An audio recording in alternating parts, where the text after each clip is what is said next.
हाय दोस्तों, मैं आशा करता हूँ आप सभी लोग अच्छे होंगे और आपका सी टेट का एग्ज़ाम्स की तैयारी जो है वो भी अच्छी तरह चल रही होगी, क्योंकि आपका सी टेट का एग्ज़ाम जो है वो 7 जुलाई को कंडक्ट करा लिया जाएगा, जो लगभग 1 से 1.5 महीने ही आपके पास अब वक्त बचा है।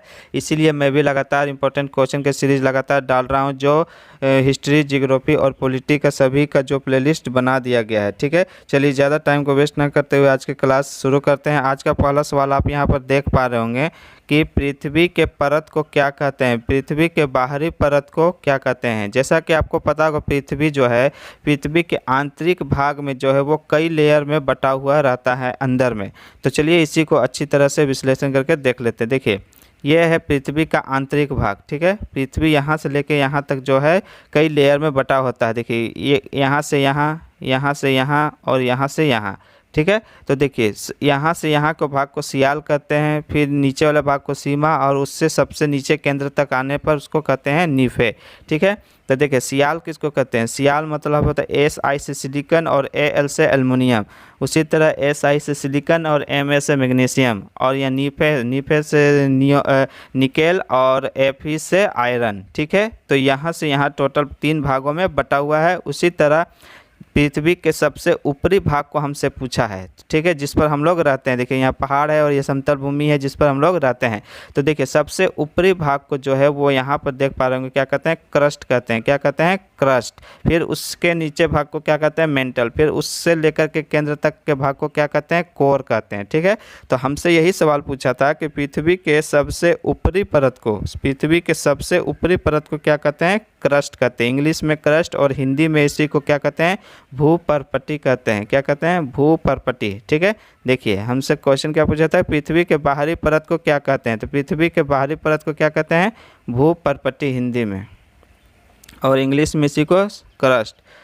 ठीक है, इंग्लिश में इसको क्या कहते हैं, क्रस्ट। ठीक है, तो पृथ्वी के आंतरिक भाग कितने भागों में बटा होता है, 3 भागों में। ठीक, सबको याद रखिएगा, सियाल, सीमा, नीफे में तीनों का नाम बता दिया, क्रस्ट, मेंटल और कोर। ठीक है, चलिए अगली क्वेश्चन देख लेते हैं। दोस्तों अगर आपको वीडियो अच्छा लग रहा है तो कृपया लाइक और सब्सक्राइब जरूर कीजिएगा, इसको अपने दोस्तों में इसको शेयर कीजिएगा। देखिए दूसरा क्वेश्चन है कि चंद्र ग्रहण कब होता है, चंद्र ग्रहण कब होता है। तो देखिए इसको आपको पता होगा कि 2 ग्रहण होता है, एक चंद्र ग्रहण और एक सूर्य ग्रहण। ठीक है, चंद्र ग्रहण कब होता है, पूर्णिमा के दिन, और सूर्य ग्रहण कब होता है, अमावस्या के दिन। ये याद रखिएगा, ये क्वेश्चन पूछता है। ठीक है, चंद्र ग्रहण कब लगता है, पूर्णिमा के दिन, चंद्र ग्रहण पूर्णिमा के दिन, और सूर्य ग्रहण अमावस्या के दिन। ठीक, इसको अच्छी तरह से आप नोट कीजिएगा। चलिए देख लेते हैं चंद्र ग्रहण कैसा लगता है। देखिए चंद्र ग्रहण देखिए कैसे लगता है, यहाँ सूर्य है और ये चांद है। ठीक है, ये सूर्य है और ये चांद है, अब बीच में कौन आ गया है, पृथ्वी। तो यही सवाल है कि चंद्र ग्रहण कब लगता है। तो जब सूर्य और चांद के बीच में सूर्य पृथ्वी आ जाए तो वो उसी को कहते हैं चंद्र ग्रहण। क्यों, क्योंकि देखिए इसका जो लाइट जो निकल रहा है यहाँ से, लाइट और चांद तक का लाइट आने के बीच में कौन आ जा रहा है, पृथ्वी आ जा रहा है। तो जब कोई लाइट के बीच में कोई वस्तु आ जाती है तो वहाँ पर लाइट जाना बंद हो जाता है और वहाँ पर क्या होता है, अंधेरा हो जाता है। तो यह इसी के कारण क्या है, यहाँ पर जो है, यहाँ पर क्या लगता है, चंद्र ग्रहण इसी को बोलता है। क्योंकि यहाँ हम पृथ्वी से यहाँ से चांद को देखेंगे हम लोग यहाँ पर, तो क्या दिखाई देगा, चांद पूरी नहीं दिखाई देगी, अंधेरा दिखाई देगी, इसीलिए इसको चंद्र ग्रहण बोला जाता है। ठीक है, तो सूर्य और पृथ्वी के बीच में जब चांद आ जाता है, सूर्य और चांद के बीच में जब पृथ्वी आ जाता है तो उसी को बोलते हैं चंद्र ग्रहण। क्या बोलते हैं, चंद्र ग्रहण इसी को बोलते हैं। ठीक है, चलिए और इसी में एक सवाल और आएगा कि सूर्य ग्रहण कब होता है। तो देखिए जब पृथ्वी बीच में आ रहा था तो क्या हो रहा था, चंद्र ग्रहण, और यही जब सूर्य और पृथ्वी के बीच में यही चांद जब बीच में आ जाए तो क्या हो जाता है, सूर्य ग्रहण यही हो जाता है। ठीक, जब पृथ्वी बीच में आए तो चंद्र ग्रहण, और जब ये चांद बीच में आए तो सूर्य ग्रहण। ठीक, सूर्य ग्रहण को क्या कहते हैं, अमावस्या के समय होता है, और चंद्र ग्रहण के समय क्या होता है, पूर्णिमा के समय होता है। ठीक है, ये सभी बात को आप लोग नोट करते चलिएगा। तो चंद्र ग्रहण कब होता है, जब सूर्य और चंद्र के बीच में क्या आ जाए, पृथ्वी आ जाए, तो होता है चंद्र ग्रहण। ठीक है, चलिए अगला क्वेश्चन देख लेते हैं। क्वेश्चन नंबर 3 है हमारा कि पृथ्वी का सुरक्षा बल्ब किसे कहते हैं। पृथ्वी का सुरक्षा बल्ब। तो देख पा रहे होंगे यहाँ पर एक पिक्चर है, यह है वोल्केनो का, मीन्स ज्वालामुखी का। तो पृथ्वी का आंतरिक भाग में बहुत सारे क्या होता है, अभी थोड़ा देर पहले हम लोग देखे थे, क्या होता है, मेंटल होता है, कोर होता है, ये सब होता है ना। मेंटल के अंदर में क्या होता है, लिक्विड होता है, बहुत हाई टेम्परेचर में लिक्विड होता है। तो वही लिक्विड जो है क्या होता है, लावा के रूप में पृथ्वी से बाहर, आग के रूप में जो है लावा के रूप में बाहर निकलता है, ठीक, क्योंकि भीतर के अंदर में बहुत सारे जो है वो लावा बहते रहती है। तो वही जो है वोल्केनो मतलब ज्वालामुखी के रूप में जो है वहाँ पर बाहर निकलता है, और यही बाहर निकल के जो है मजबूत हो जाता है, कहीं चट्टान बन जाता है, कहीं पर्वत बन जाता है। तो यही जो है पृथ्वी को क्या कहा जाता है, सुरक्षा बल। क्यों? क्योंकि टाइम टू टाइम अगर पृथ्वी के अंदर से ये लावा नहीं निकलेगा तो अंदर ही अंदर क्या होगा, पृथ्वी जो है वो गलने लगेगा, फट जाएगा। इसीलिए इसको क्या कहते हैं, पृथ्वी का सुरक्षा बल्ब कहते हैं। तो किसको कहते हैं, ज्वालामुखी को, ठीक है, ज्वालामुखी को सुरक्षा का, पृथ्वी का सुरक्षा बल्ब कहते हैं, ठीक है। चलिए क्वेश्चन नंबर 4 आप यहाँ पर देख पा रहे होंगे कि पृथ्वी की रोशनी, सूर्य की रोशनी पृथ्वी तक आने में कितना समय लगता है। मतलब जब सुबह होता है या कभी भी पृथ्वी से जो लाइट आ रही है पृथ्वी तक आने में उसको कितना टाइम लगता है। तो देखिए यहाँ पिक्चर में अच्छी तरह से हम लोग देख लेते हैं कि देखिए ये सूर्य है, और ये सूर्य से जो लाइट है वो कहाँ आ रहा है, पृथ्वी पर आ रहा है, ठीक। तो यही पूछ रहा है कि ये जो लाइट आ रहा है पृथ्वी तक आने में उसको कितना टाइम ट्रेवल करना पड़ता है। तो देखिए यहाँ से जब लाइट निकलता है तो यहाँ तक आने में, पृथ्वी तक आने में उसको लगता है 8 मिनट और 19 सेकेंड। कितना टोटल टाइम लगता है, 8 मिनट और 19 सेकेंड इसको टोटल टाइम लगता है, ठीक। इट्स टेक 8 मिनट 19 सेकेंड, ठीक है। मतलब पृथ्वी तक आने में सूर्य की रोशनी को कितना लगता है, पृथ्वी तक आने में 8 मिनट और 19 सेकेंड। सवाल अब यहाँ पर पूछे कि अगर यहीं चांद आ जाए तो चांद की रोशनी पृथ्वी तक आने में कितना समय लगता है। तो चांद का जो है वो लगता है 1 मिनट 3 सेकेंड, ठीक। कितना लगता है, 1 मिनट 3 सेकेंड जो है वह चांद की रोशनी को पृथ्वी तक आने में। सूर्य को कितना लगता है, तो सूर्य का लगता है यहाँ पर, सूर्य की रोशनी को यहाँ पर आने में लगता है 8 मिनट 19 सेकेंड सूर्य का, सन का लाइट, और 1 मिनट 3 सेकेंड जो लगता है वो किसका लगता है, मून का लगता है, मतलब चांद का लगता है पृथ्वी तक आने में, ठीक है। ये बहुत इंपॉर्टेंट क्वेश्चन था, इसको अच्छी तरह से आप लोग सभी क्वेश्चन को नोट करते चलिएगा। क्वेश्चन नंबर 5 देख पा रहे होंगे आप यहाँ पर, 5वां नंबर क्वेश्चन है कि पर्वत के कितने भाग होते हैं, ठीक है। पर्वत का जो भाग टोटल कितने होते हैं। तो देखिए पर्वत जो है वो टोटल 4 भागों में बटा होता है, ठीक है। कौन कौन है वो पर्वत, देखिए एक होता है मोड़दार, जिसको फोल्डेड माउंटेन बोलते हैं, ब्लॉक,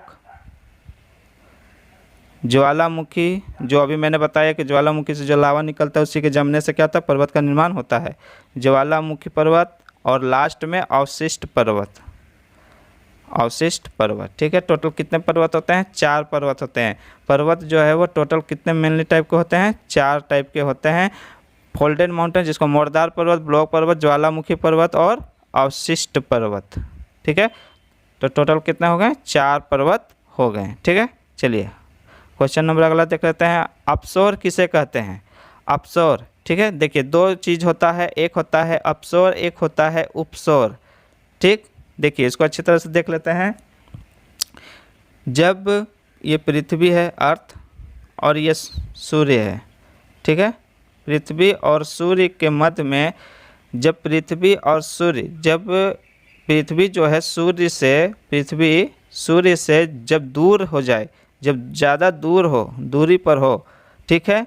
तो दूर कब होता है, सबसे जब दूरी जब ज़्यादा होता है कब होता है, वो होता है कब, जुलाई में, ठीक है। कब होता है, जुलाई में होता है। कब, 4 जुलाई को सबसे अधिक दूरी होती है पृथ्वी और सूर्य के मध्य, सबसे अधिक दूरी कब होती है, 4 जुलाई को। कब होता है, 4 जुलाई को जो है सबसे ज़्यादा दूरी होती है पृथ्वी और सूर्य के मध्य। इसी को बोला जाता है क्या, अपसोर। क्या बोलते हैं, अपसोर, ठीक। पृथ्वी और सूर्य के मध्य जब ज़्यादा दूरी हो उसी को बोलते हैं अपसोर। वो कब होता है, 4 जुलाई को। और यहीं जब पृथ्वी और सूर्य के मध्य में कम दूरी हो, ये दूरी कम हो, तो इसको बोलते हैं उपसोर, ठीक है। इसको बोलते हैं उपसोर। और ये कब होता है, 3 जनवरी को होता है उपसोर। ये पृथ्वी और सूर्य के मध्य जो है जब दूरी कम हो, डिस्टेंस कम हो, तो उसको बोलते हैं उपसौर, और वो कब होता है 3 जनवरी को। और यही जब पृथ्वी और सूर्य के मध्य जब ज़्यादा दूरी हो तो उसको बोलते हैं अपसौर। अपसौर कब होता है 4 जुलाई को, ठीक है 4 जुलाई। ये दोनों बात आप अच्छी तरह से नोट कर लीजिएगा, अपसौर और उपसौर, ठीक है। ये क्वेश्चन इससे एक आती है, अपसौर किसे कहते हैं और उपसौर किसे कहते हैं, ठीक है। चलिए क्वेश्चन नंबर 7 देख लेते हैं। दोस्तों आपको वीडियो कैसा लग रहा है प्लीज़ ज़रूर इसको लाइक शेयर और सब्सक्राइब जरूर कीजिएगा। आपका ही चैनल है, इसको ग्रो करने में आप लोग जो यहाँ पर हेल्प कीजिए, ठीक है। देखिए अगला क्वेश्चन है कि दीर्घ ज्वार कब आता है। आप जब समुद्र में जब देखे होंगे अगर कभी, तो उसका जो लहर है वो ऊंचा ऊंचा उठता है, ठीक है, तो उसी को बोलते हैं ज्वार। तो ज्वार जो होता है वो 2 टाइप का होता है, एक लघु ज्वार और एक होता है दीर्घ ज्वार। लघु मतलब होता है छोटा, दीर्घ मतलब होता है बड़ा। जब यही बड़ा ऊंचा उठता है तो उसको बोलते हैं दीर्घ, जब कम होता है तो उसको बोलते हैं लघु, ठीक है। ज्वार और भाटा वो अलग होता है, वो बाद में बताएंगे, अभी सिर्फ ज्वार देखते हैं। तो देखिए ज्वार कब ज़्यादा होता है, आप यहाँ देख पा रहे होंगे कि देखिए ये तो सन है, पृथ्वी है, सन है, पृथ्वी है और ये चांद है, ठीक है। तो जब सूर्य पृथ्वी और चांद जो है यहाँ पर एक सीध में, देखिए सब एक सीध में है ना, ये लाइन में एक लाइन में है, कोई ऊपर नीचे नहीं, सब एक सीध में। तो जब एक सीध में हो तब यहाँ पर क्या होता है, बृहद मीन्स दीर्घ होता है, दीर्घ ज्वार आता है, मतलब बड़ा ज्वार आता है, उसका लहरें जो हैं ऊंची ऊंची होती हैं। यहीं जब सूर्य पृथ्वी और चंद्रमा जो है समकोण बनाती है, तो देखिए समकोण कैसे बन रहा है,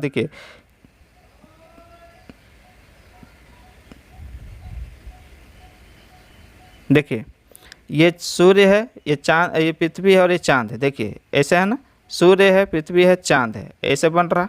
तो इसी को बोला जाता है समकोण, ठीक। 90 डिग्री का एंगल जो बनाता है उसको बोला जाता है समकोण। देखिए 90 बन रहा है, या नीचे देख लीजिए ये भी 90 बना रहा। तो जब सूर्य पृथ्वी और चांद के बीच में समकोण में एक बना हो तो उसमें जो है निम्न ज्वार बनता है। क्या बनता है, निम्न ज्वार, ठीक। यही जब एक सीध में हो तो यहाँ बनता है दीर्घ ज्वार, ठीक। तो हमसे कौन सा सवाल पूछा था, दीर्घ ज्वार, ठीक। तो दीर्घ ज्वार कब आएगा, जब सूर्य पृथ्वी और चांद जो है एक सीध में होता है तो वहाँ पर होता है दीर्घ ज्वार या बृहद ज्वार। यहीं जब सूर्य पृथ्वी और चांद जो है वह समकोण में होगा तो उसको बोलेंगे लघु ज्वार, मतलब छोटा ज्वार, ठीक है। चलिए तो हमसे पूछा था दीर्घ ज्वार कब आता है, जब सूर्य चंद्रमा और पृथ्वी जो है वो एक सीध में होगा तो यहाँ पर होगा दीर्घ ज्वार, ठीक है। चलिए आप लोग सभी क्वेश्चन को अच्छी तरह से नोट कीजिएगा। अगर आपको कोई भी दिक्कत हो समझने में तो जरूर आप कमेंट बॉक्स में बोलिएगा, ठीक है। क्वेश्चन नंबर 8 है, देख पा रहेंगे कि उत्तरी ध्रुव क्षेत्र को क्या कहते हैं। पृथ्वी जो है, देखिए 1 मिनट देखिएगा पिक्चर अच्छी तरह से। पृथ्वी जो है, देखिए ये पृथ्वी है, पृथ्वी का क्या बोला, 2 जोन होता है। पृथ्वी ऐसे 23 डिग्री एंगल पर जो झुकी हुई रहती है, तो इसका एक ध्रुव ऊपर और एक ध्रुव नीचे होता है, ठीक है। इसी को बोलते हैं ऊपरी ध्रुव, इसको बोलते हैं दक्षिणी ध्रुव, मतलब सबसे ऊपरी पॉइंट को और सबसे निचली पॉइंट को। तो यही पूछ रहा है कि उत्तरी ध्रुव को क्या कहते हैं, ठीक है। और उत्तरी हमेशा, उत्तर और दक्षिण का जो ध्रुव होता है वो क्या होता है, हमेशा शीत वाली जगह होता है, मतलब हमेशा वहाँ बर्फ रहती है। तो हमसे पूछा कि उत्तरी ध्रुव को क्या कहते हैं, तो पृथ्वी के उत्तरी ध्रुव को क्या कहते हैं। देखिए यहाँ पर हमेशा बर्फ जमा ही रहता है, ये उत्तरी ध्रुव का सीन है। तो देखिए यहाँ बड़े बड़े बर्फ के चट्टान है ना, तो यही जो है इसको बोलते हैं आर्कटिक। पृथ्वी के जो ऊपरी वाले भाग को, उत्तरी ध्रुव को क्या कहते हैं, आर्कटिक, क्या कहते हैं, आर्कटिक। और पृथ्वी के दक्षिणी ध्रुव को क्या कहते हैं, अंटार्कटिक, क्या कहते हैं, अंटार्कटिक। पृथ्वी के उत्तरी भाग को आर्कटिक, पृथ्वी के दक्षिणी भाग को क्या कहते हैं, अंटार्कटिक, ठीक है। उत्तरी ध्रुव को कहते हैं आर्कटिक और पृथ्वी के दक्षिणी ध्रुव को कहते हैं अंटार्कटिक, ठीक है। इसको अच्छी तरह से आप लोग सभी क्वेश्चन को अच्छी तरह से नोट कीजिएगा। देखिए क्वेश्चन नंबर 9 है यहाँ पर, पृथ्वी का जुड़वा बहन किसको कहते हैं। पृथ्वी का जुड़वा बहन कहने का अर्थ है कि पृथ्वी जैसा ही इसका जो घनत्व है, इसका जो डेंसिटी है और इसके जो हाव भाव हैं वो एक जैसा है, इसीलिए इसको बोला जाता है कि ये जुड़वा बहन इसको कहते हैं। पृथ्वी का डेंसिटी इसका जो होता है उसका लगभग में इसी का जैसा है, ठीक है।